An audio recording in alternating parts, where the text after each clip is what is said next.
Hello, everyone. Thank you so much for joining today's discussion. We're going to give it a couple seconds as people tune in. We are so excited to be here with you today, and we are thrilled that Ohio is now the 24th state to legalize cannabis after 57% of voters approved issue 2 on November 7th. So this afternoon, we are going to discuss what's in the new law, what remains illegal, and what comes next for Ohio. There will be an opportunity at the end for questions from the audience. So if you have a question for one or all of our panelists, please leave it in the comment section throughout the discussion, and we will do our best to get to it. Without further ado, I'd now like to introduce myself and our guests. I am Violet Cavendish, Communications Manager for the Marijuana Policy Project. And today I am joined by Tom Haren, the spokesperson for the Coalition to Regulate Marijuana Like Alcohol. Ohio State Representative Juanita Brent will be joining us, and MPP's Director of State Policies, Karen O'Keefe. To kick things off, I'm now going to turn the conversation over to the group to discuss the victory in Ohio and the impact it will have on the national legalization landscape. Great. So Ohio, as folks may have seen, means that we now have more than half of the U.S. population in legalization states for the first time ever. This is only 11 years after the first two states legalized cannabis. Washington and Colorado legalized in 2012. Now we have 24 states, Washington, D.C., and 3 U.S. territories, with a total of 176 million Americans living in states where cannabis is legal to use as adult use consumers. Of course, Ohio is a pretty red state. There used to be an old adage that was, as Ohio goes, so goes the nation. And to some extent that was true, but recently Ohio's gotten a little bit more red than the rest of the country. In 2020, it went to Trump with 53%. And this year we've seen that even in a very, very solid red state, a strong initiative can pass, one that has provisions for social equity, that has language for expungement and jobs training and reinvestment in hard-hit communities where the war on drugs has ravaged the population. This is also really a state that we show that it matters what is in the law. Back in 2015, voters voted down a measure that was cronyistic. It had 10 specific parcels of land that could grow cannabis, and it only got 36% of the vote. So the details really matter. Having a strong initiative that had home cultivation and other provisions helped carry it through.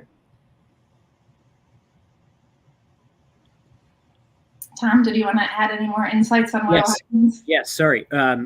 Look, we're really excited about what's happened here in Ohio.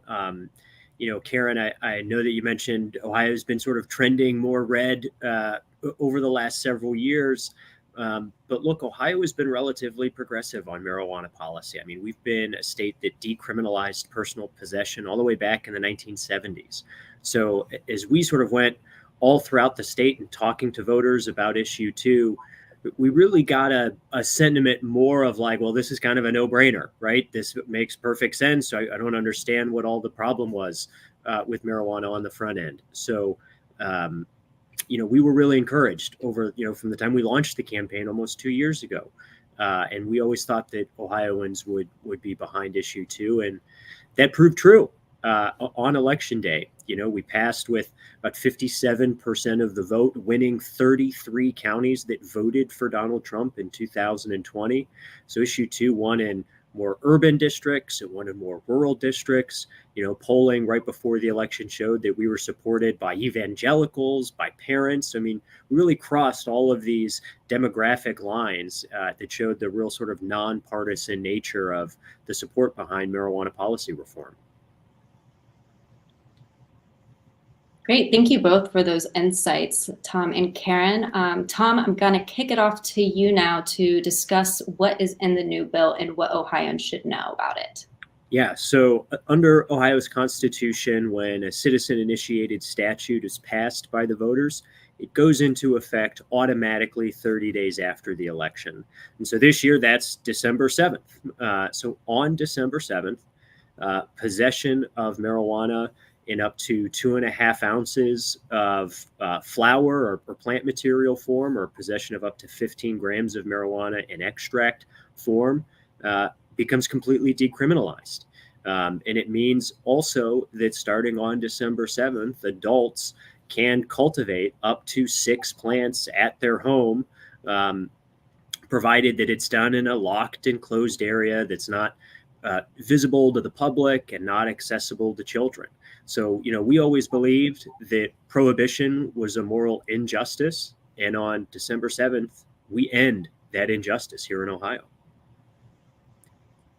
And then what remains illegal?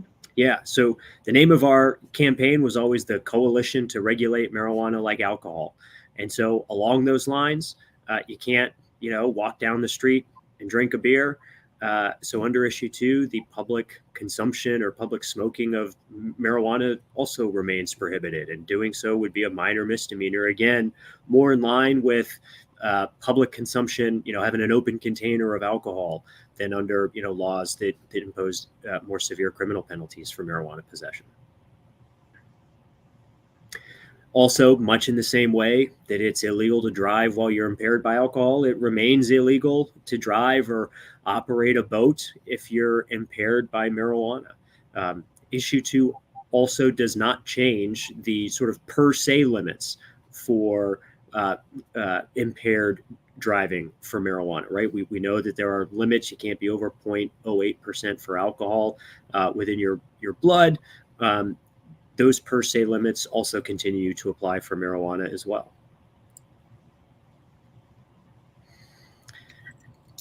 Also, in line with protections that were in place under our medical marijuana program, issue 2 also ensures that adult cannabis consumers are protected, and they, legal consumption of cannabis can't be used against somebody in a child custody or abuse or neglect proceeding, can't be denied medical care or organ transplants because of legal consumption of marijuana, and you also can't be disqualified from receiving certain benefits.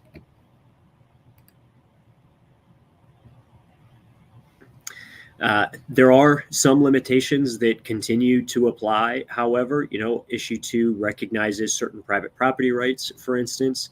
So if you're a landlord, you still can prohibit the cultivation or combustion of cannabis within a rented unit, provided that you give notice to your tenant and that you set out those prohibitions in your written lease agreements. Also, issue 2 maintains the flexibility for employers that exists under our current medical marijuana program. So on December 7th, the law doesn't change. Employers are still free. They have the flexibility to maintain their drug-free workplace policies.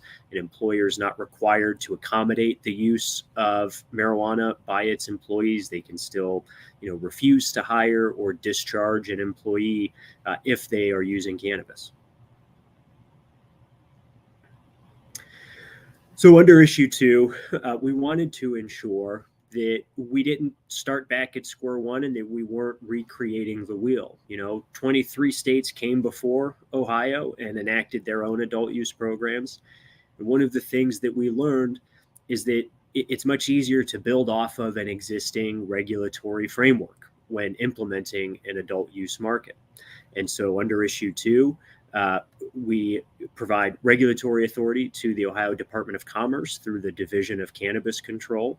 For those that don't know, the Department of Commerce is the chief regulator under our medical marijuana program. And so they're responsible for regulating the existing medical marijuana businesses and also their transition to serve the adult use markets.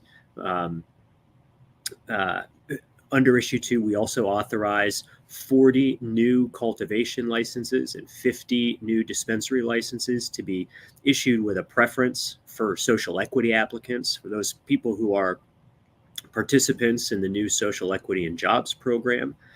And then after 24 months, once we have a market that is finally gotten up and running and those social equity operators have a chance to get their legs underneath them, the Department of Commerce can issue additional licenses. So contrast this with the 2015 proposal that gave this sort of monopoly and oligopoly to a few select operators.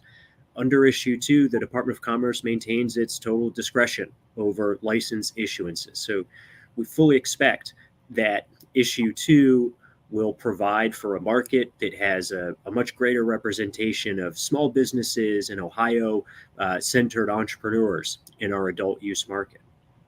We also preserve the ability of localities to opt out of having new adult use businesses within their district. Although, as I think we'll talk about, if they do, then they don't get to participate in the new tax revenue that Issue 2 will generate. So along those lines, under Issue 2, there's a new 10% tax at the point of sale for adult use products. Drug Enforcement Policy Center at Ohio State University estimates that, within 5 years of the program being up and running, that 10% tax is going to generate over $400 million of new tax revenue every single year in the state of Ohio. And we're also very specific about where that money goes. 3% right off the top goes to cover general regulatory and administrative costs to ensure that the department has the funding that it needs to regulate the program, to hire agents, to go out and to enforce violations of the rules that apply to adult use operators.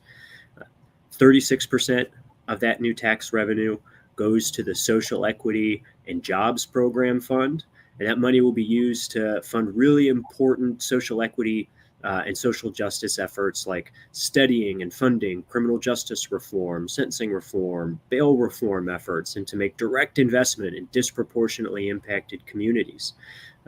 36% goes to a host community cannabis fund, which is a fancy way of saying that's a bucket of money that goes right back to local governments that have adult use dispensaries in their districts.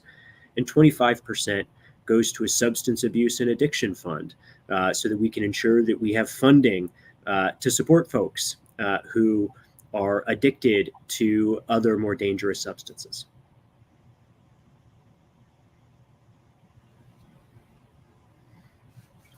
So under our Social Equity and Jobs Program, in order to participate within that program, you have to be qualified based on both economic and social disadvantage. Those qualifications, generally speaking, relate to the wealth of the business or the owners of the business or the location of a business in certain what are likely to be low income census tracts. Think of opportunity zones,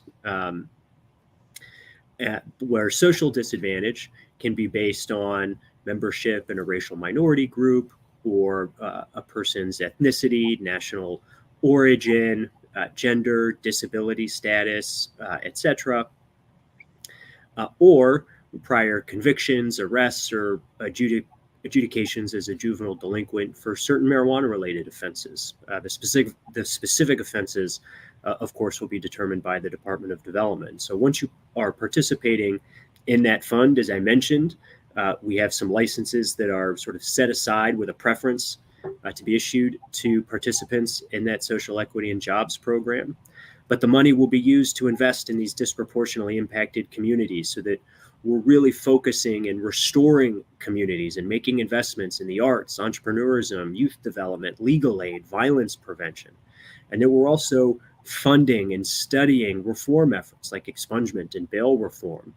And also Issue 2 requires that money to be used so that we can encourage businesses within the adult use market to hire people from these certain disadvantaged groups. It's really important, I think, with any reform effort that you focus both on restoration of communities that were harmed by marijuana prohibition, but that you're also focusing on representation within this new industry. Thank you, Tom. Just want to We may acknowledge. have lost Karen here. There's Karen. Just want to acknowledge that Representative Brent is hoping to join us still, but is having some tech issues. So in the meantime, I guess I'll sort of keep going until she comes back.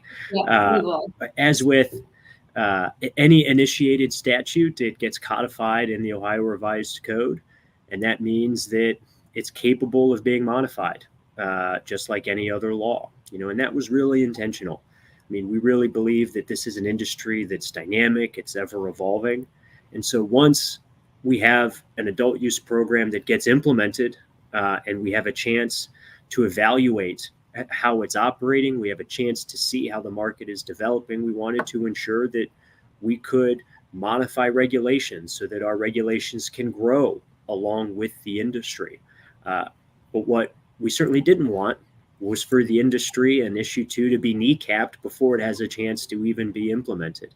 There was a proposal that was put out just today by members of the Ohio Senate that quite frankly would gut some of the core components of issue 2, would outright eliminate home cultivation, would outright eliminate the major social equity provisions provided in issue 2, that would impose new taxes and potency limits that would only allow the illicit market to become more entrenched in Ohio and would only send more Ohioans to Michigan to buy their marijuana products. And that's very clearly not what Ohioans voted for. They supported issue 2 by a 14-point margin because they wanted to ensure that Ohioans had access to legal, regulated, affordable marijuana products right here in the Buckeye State, because they didn't want to buy from the illicit market. They didn't want to drive to Michigan. So right now we're in the process of fighting to ensure that the will of Ohio voters is respected by our elected officials.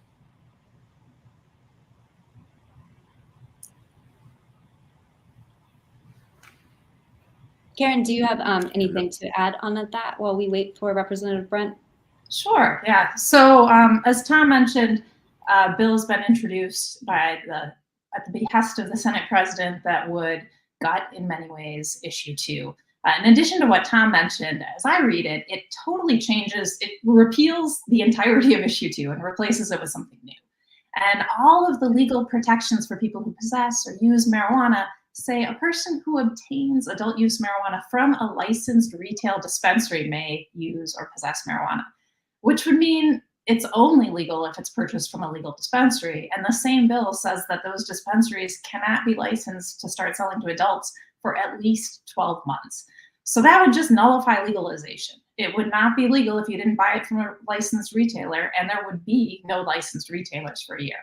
So everybody who cares about issue 2, who cares about the will of the voters, who wants to see cannabis legal and regulated, should contact their lawmakers. We have some form letters available on our website, so you can ask your lawmakers not to gut issue 2, to make sure that adults can still grow their own cannabis, to avoid jacking up taxes. The same proposal right now, issue 2, as was mentioned, has a 10% tax at the point of retail sale, in addition to standard sales taxes that apply to everything. This bill would replace that with a 15% point of sale tax and a 15% tax at the point of cultivation, and not cap any cannabis specific local taxes. So that could be double or triple the amount of taxes that were under issue 2 itself. As was mentioned, it would cap potency. It would also dramatically reduce the amount of cannabis adults could possess. As you heard, it's 2.5 ounces and 15 grams of concentrates under issue 2. Under this proposal, it would be less than half. Just 1 ounce of cannabis would be allowed. And again, that's only if you purchased it from a regulated dispensary that won't be available. This is being rushed through. It already was proposed in committee. Senate President Huffman wants to get it through the entire Senate on Wednesday, which gives almost no time for public input. After a bill, the issue itself was available to voters for, I believe, a couple of years before it was voted on. It was very widely vetted and considered, and this would just totally, as I see it, nullify all of the possession of cannabis. And also the entire social equity fund. Now, we do want to see at some point, in a more deliberative fashion, some kind of changes to improve cannabis laws. All of them should be changes that increase liberty, that are consistent with the heart of issue 2 and the intent of it. So that would be things like doing away with that per se DUI law. Under current law, a person is a criminal for having up to 2 nanograms of marijuana in their system, in their blood, or I believe it's 10 grams in their urine. Those levels in regular consumers can be in your system for a week or longer, meaning as it currently stands under Ohio law, separate from issue 2, it's illegal for many cannabis consumers to ever drive, and you really have no way to know what your levels of THC are. So we'd love to see that fixed. There's a bill that's pending that Senator Manning had introduced a while back that would deal with that issue. We also would love to see expungement and release. They weren't part of issue 2. With initiated statutes, we really have to be careful to only have one subject. People have probably seen that opponents are loving to go litigate and trying to throw legalization off the ballot. And in some cases, they did so based on this single subject rule. So I believe it was because of that, but there was some language to look into expungement and release, but issue 2 didn't itself include expungement and release. So we believe that cannabis prisoners should have an automatic process to consider resentencing, that there should be an automatic process to do away with a scarlet letter of a cannabis conviction that makes it so hard to get a job, to get housing, to really, in some cases, even volunteer or get professional certifications, and that really can destroy a person's lives in many ways. So now that cannabis is legal for adults, especially, it makes no sense to have this kind of scarlet letter derailing lives based on past convictions. And there is a petition process that's available now for expungement, but we've seen that when there's a petition-based expungement, very few people avail themselves of it. One study saw something like 5% of people who were eligible ended up doing petition-based expungements. So we'd like to see some kind of automatic expungement. But again, this is something that would expand liberty, it would expand justice instead of restricting it. And that's what we eventually should see the legislature working on. And we encourage everyone to write their legislators. If you live in Ohio, post on social media. 57% of the public approve this measure. Lawmakers will listen if they hear from constituents. A lot of the lawmakers that are talking about wanting to undermine issue 2 are trying to frame it in terms of the voters didn't know what they were doing. They just voted to legalize. They didn't know the details. So let them know, you know the details. You don't want home cultivation to be done away with. You don't want social equity to be done away with. You want an equitable legalization law to be implemented that doesn't try to create Prohibition 2.0 by prohibiting any cannabis that's not from non-existent retailers. Thank you both. Now we will begin taking questions from the audience. So if you have a question for Tom or Karen, please leave it in the comments section and we will do our best to get to it. We are going to start off with our first one. Do you have data that supports the claim that marijuana would go to Michigan if there are regulatory limits? Well, I think all you have to do is go to a Michigan dispensary and look at the number of Ohio license plates right now that are in their parking lots. I mean, we know that Ohioans have been going to Michigan and buying their marijuana products there since Michigan enacted its adult use program. And a lot of the reason why Ohioans go to Michigan are price, because marijuana is less expensive right now in Michigan than it is in Ohio. You have a wider selection of products, and you don't have to go through the regulatory burdens that you have to under Ohio's current existing medical marijuana program. And also, all you have to do is understand how economics work. If there are products that people need or products that people are interested in buying and they are available in Michigan but not available in Ohio, people will go to Michigan to buy them. So one of the core reasons why people voted and supported issue 2 was because they didn't want to have to drive to Michigan. They didn't want to lose that tax revenue to the state of Michigan. They wanted to keep it here in Ohio. And by putting in place a bastardized version of issue 2 that subverts the will of Ohio voters, that's all that's going to happen. People will continue to go to Michigan. They will continue to go to the illicit market where those products will continue to be available.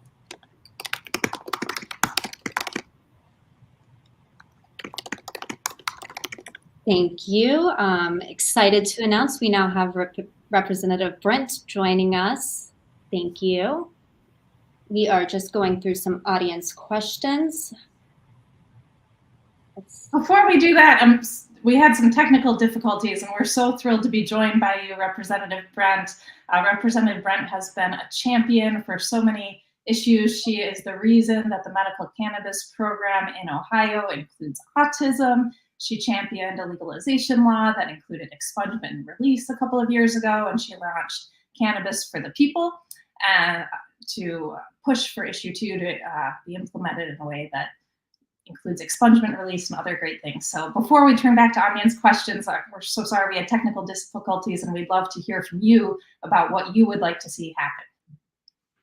Thank you so much. And thank you everyone for your patience. I tell you, no matter how long we've been dealing with technology, you can never be too good at it. So my name is Juanita Brent. I just happen to be a state representative for House District 22, and I've been a long time pro-cannabis legislator in the General Assembly. And one of the things that we've been seeing for a long time is that we have not addressed it when it comes to the state of Ohio, is dealing with how we're going to deal with public consumption, how we're going to deal with public education, law enforcement, how we're going to deal with our criminal justice system about those who are currently still incarcerated or who are not incarcerated, who've been criminalized and received convictions for cannabis. And so this has been pressing on my mind for a long time, even before we passed issue 2 here within the state of Ohio. But now that we have, I'm working on this legislation that's called Cannabis for the People. And the reason why I say cannabis for people, because cannabis is something that everybody should benefit from, not just a chosen few. And we have to think about those who are currently in the cannabis space, no matter if you're a patient or you're a current licensee or somebody who might be looking to be a micro grower here within the state of Ohio. Everyone should feel like they have a place within here, no matter if it's training for people who at one time have been convicted, or maybe we're trying to talk about making sure that people have been received their necessary expungement. It needs to be cannabis for the people. So thank you so much for being included in this conversation.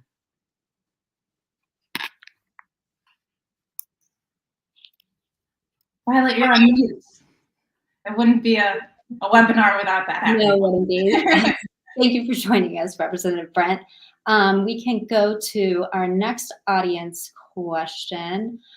Let's see. Is it now legal to get pot by mail from another state? I see ads on Facebook that encourage Ohioans to buy from California. No.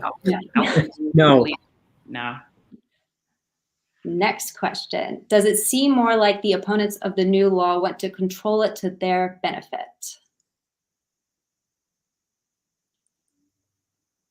I don't know if that's the motive or not. Senator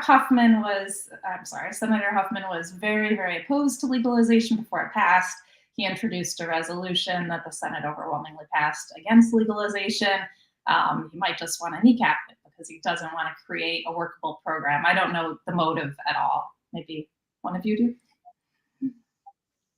Well, there's definitely, I would say people have to follow the money. And I know people hate when I say that. There are people who have a special interest in making sure that their friends or their cronies or people in their own district benefit from these cannabis laws, no matter if it's the dispensary or the cultivator who, the producer who wants to increase their square footage. So we've been talking about cannabis for a long time here within this General Assembly. I'm the 135th General Assembly right now. And it just it's not been pro people of having pro access. So everyone should be very mindful of what it's looking like. And no, it's not here to benefit people. Thank you. Let's see what else we have. Do you have advice for other lawmakers / states that are going through the process of cannabis legalization? That can go to anyone.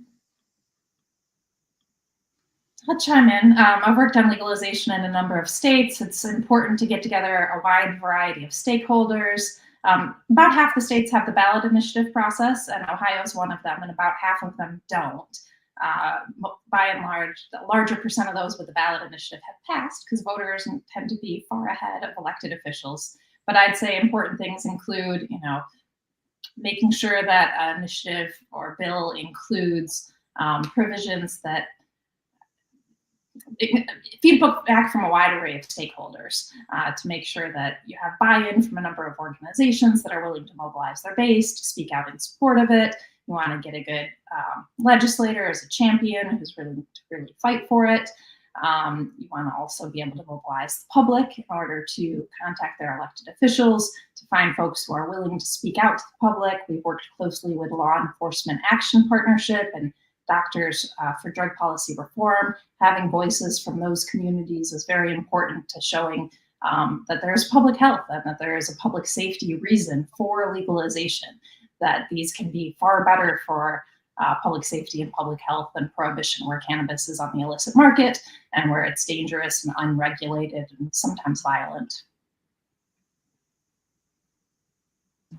Yeah, I might just add, one of the easiest parts of the campaign over the last 2 years is that on the pro side, we just got to tell the truth. So my biggest advice is to just tell the truth about marijuana policy reform. I mean, the data is out there. We're 10 years from the first adult use state going into effect. And so we know how successful these programs have been. We know how they increase access to cannabis for medical patients who can't participate in their state's medical marijuana program for any number of reasons, right? Including if you're a veteran who can't get a recommendation from your VA doc because of marijuana status under federal law. We know that these programs in every state generate hundreds of millions of dollars in new tax revenue. We know that adult use programs are the best way to protect public health because they put regulations in place around packaging and labeling and advertising. So the biggest advice that I can give to any advocate in a state that does not yet have an adult use program is to get the data and tell people about it.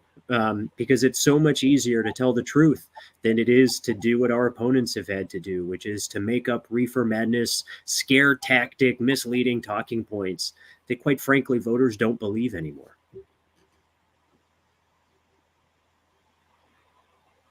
Thank you both. I will lead us into the next question. How do the social equity provisions compare to other states? Well, right now, Ohio doesn't have any, and so that's why the rules of going forward, the General Assembly has to really put that into place. When we did the medical program, there was that was included with the language, but then that got struck down by the Supreme Court. So really, the language is going to be key in all of this when we start talking about social equity. But the language is almost going to sound different. So even through the Cannabis for the People program, the language we're working on is called economic disadvantaged communities. And the reason why we're saying that is because we talk about communities that if you lost people who were convicted of cannabis crimes, then economically your community was affected by that. So when we talk about economic disadvantage, that could be any community that's been disproportionately affected by people who've been criminalized by cannabis. And so we have to talk about the economic effect, because that's the bigger thing that's going on, how it's been affected economically, because it keeps on getting shut down when we talk specifically just about race within our Supreme Court. So that's how we're addressing it in the Cannabis for People legislation.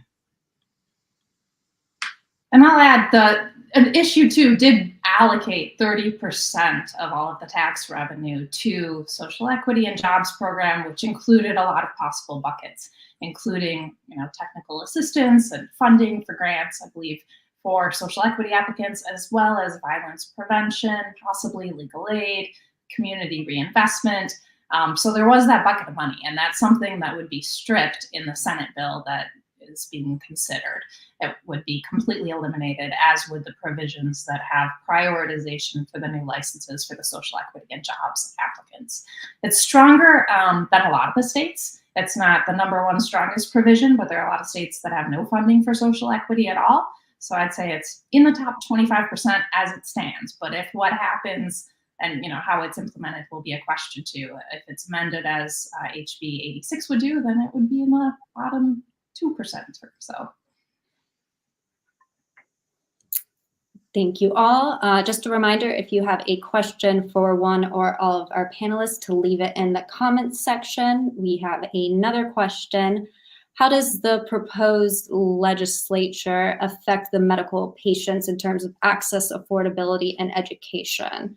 Are there any standards for rec, or will they be the same as a medical? So I'm happy to take this one. Issue 2 will increase access for medical patients by ensuring, the idea here is that the same products will basically be available statewide in both the medical and adult use program, with some products only being available in the adult use market. Some higher potency products for extracts. Combustible marijuana is only available to adult use consumers. But medical patients who can't access the medical marijuana program, either because they can't get a recommendation or because a dispensary is not near them or the products are too expensive, those concerns should over time begin to be addressed as the adult use program rolls out. We have more dispensaries, we have more products available, prices will come down. But the types of products that are available should be available in both the medical and adult use markets by and large.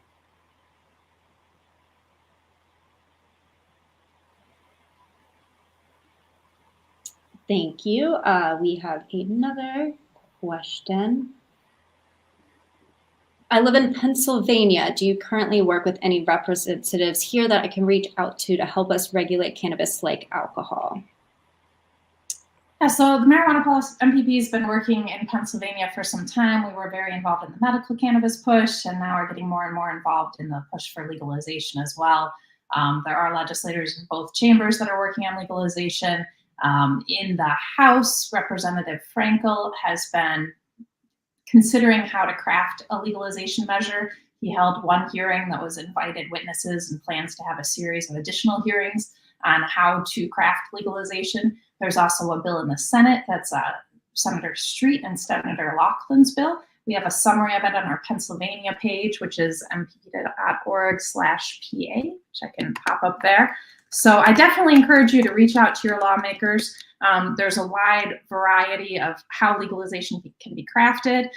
You can let them know, that you want to include things like social equity provisions so that you have expungement and release, home cultivation, making sure that people don't lose their children for possession of cannabis or using cannabis, or organ transplants. There are a lot of provisions like that we have in our model bill, and it's a great time to weigh in both in support of legalization and how to do it. And it's just kind of ramping up. So if you go to our website for Pennsylvania, you can use a form letter, I believe we have there, to contact your legislators and support. You can reach out to them and schedule a meeting, let them know your story of why you think prohibition has failed and why you think legalization is better, and be part of the conversation. Write a letter to the editor, speak out on social media. The more noise you make, the better. Thank you, Karen. We have time for 2 more questions before we wrap up. Do you think the low exit polling support among Republicans re-issue 2 is spurring GOP lawmakers to presume they can roll this back without receiving voter pushback or pushback from their base? Well, hi, Paul, by the way. I think what I would say is if that's their belief, I think it's mistaken. Poll after poll after poll immediately prior to the election showed that a majority of Republicans actually supported issue 2. A majority of Republicans supported legalizing marijuana for adult use. And also, all you have to do is look at the counties in which issue 2 passed. As I mentioned, issue 2 passed in 33 counties that voted for Donald Trump in 2020. And if you look at the breakdown even of legislative districts that voted in favor of issue 2, it's a supermajority in both chambers. Republican and Democrat districts in the House and in the Senate voted in favor of issue 2. So this has always been an issue that is nonpartisan in nature, maybe for different reasons. But I think what we saw in this election was a rejection of the government telling people what to do. So I think one thing that was very clear from Republicans, Democrats, and independents was that they felt that marijuana prohibition was wrong, and that they wanted to ensure that they had some freedom back in their lives. And we have to remember that we have to just stop criminalizing the plant. And it was a time that cannabis just grew in your backyard like it was very normal. So when people talk about, their concern on how cannabis was going to do, particularly in this red state, we definitely are a state where people understand the importance of this. Excuse me. We definitely, as a state of Ohio, we understand the importance of people having access to it. And there are all types of people, no matter if you consider yourself Republican, Democrat, Independent, Libertarian. It's a lot of groups of people who are enjoying it. And we understand that the more people have access to it, the more it won't be such a taboo thing within the state of Ohio. So making sure that people have access to it is very important. And it's not as partisan as people like to think it is. So don't let somebody trap you into a corner to think that it's only, certain parties that are pushing for legalization while other parties are not. It's the problematic people who want to inhibit us by not trying to roll this back. And that's the majority party right now, which is the Republicans. Thank you both. We will move on to our final question from the audience. Will Ohio have home grow possession limits, and will you be able to keep what you grow and process what you grow? Before we get his answer, I just want to be very clear, and I'm going to say this as a legislator, and I might get beat up, and I just want to say this. As much as we talk about treating it just like alcohol, you cannot make alcohol at home. You cannot make, tobacco and grow it at home. So if we're doing this the same way that we treat it like alcohol or treat it like cigarettes, you kind of have to treat it in all ways the same way, where it has to be a process. And that's been what I've been having conversations with about. Now, I know there is also a push to have homegrown, but we definitely have to look at other ways to make sure people have good access besides having homegrown, because it kind of opens us up to a lot of possibilities within our state. If we start allowing people to grow it from home, then people will also want to be able to have their different other types of alcohol and other different types of tobacco that they will want to have at home too. I might get some pushback from my friend sitting next to me, but yeah. All 50 states do allow home brewing of beer, so MPP does think we should also be able to grow cannabis at home. Most states, including Michigan, where I live, allow home cultivation of a limited number. I think issue 2 requires it to be out of public view, so it can't be, in your windows. It has to be discreet and secure. It allows up to 6 plants. I believe the cap of 2.5 ounces applies across the board. I think there was a little ambiguous language that maybe they could argue in court otherwise that you could keep what you grow, but I think more likely than not, it's probably limited to 2.5 ounces. So those with a green thumb, I think probably have to share it with other adults. Is that right? Can you read it, Tom?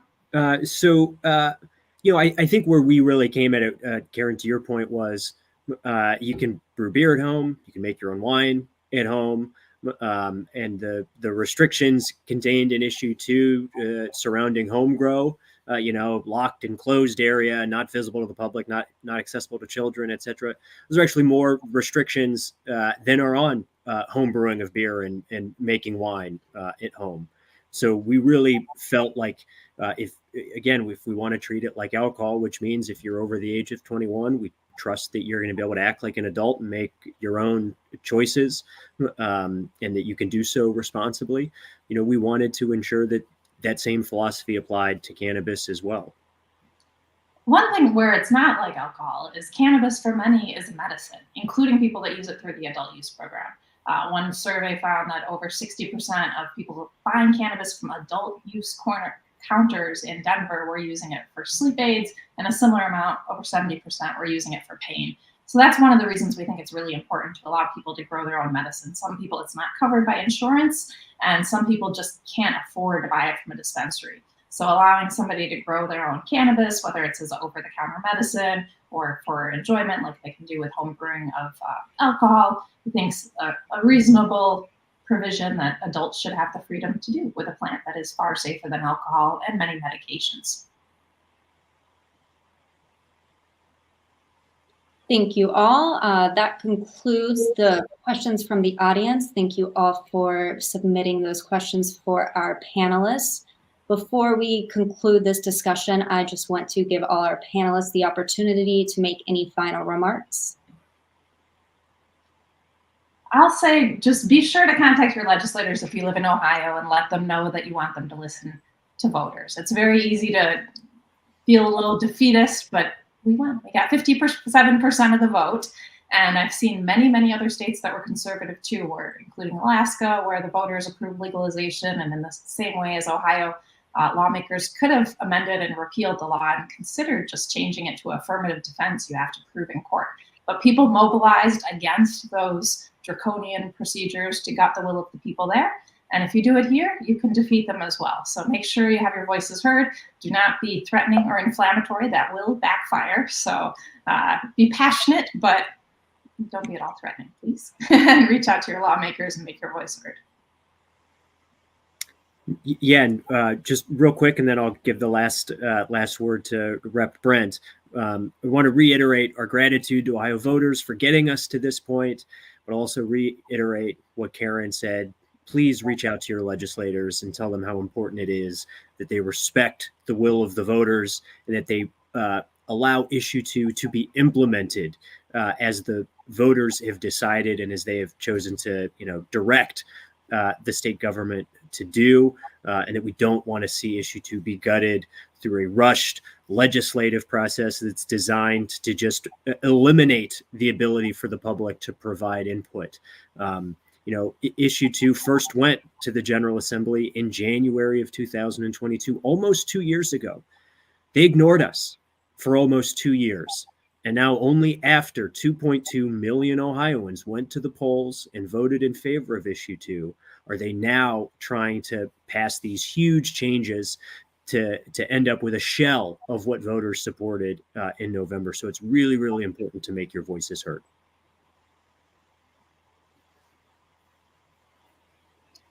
We have to just stop criminalizing the plant. And that's what everybody has to remember, that at the end of the day, cannabis is a plant. So we also have to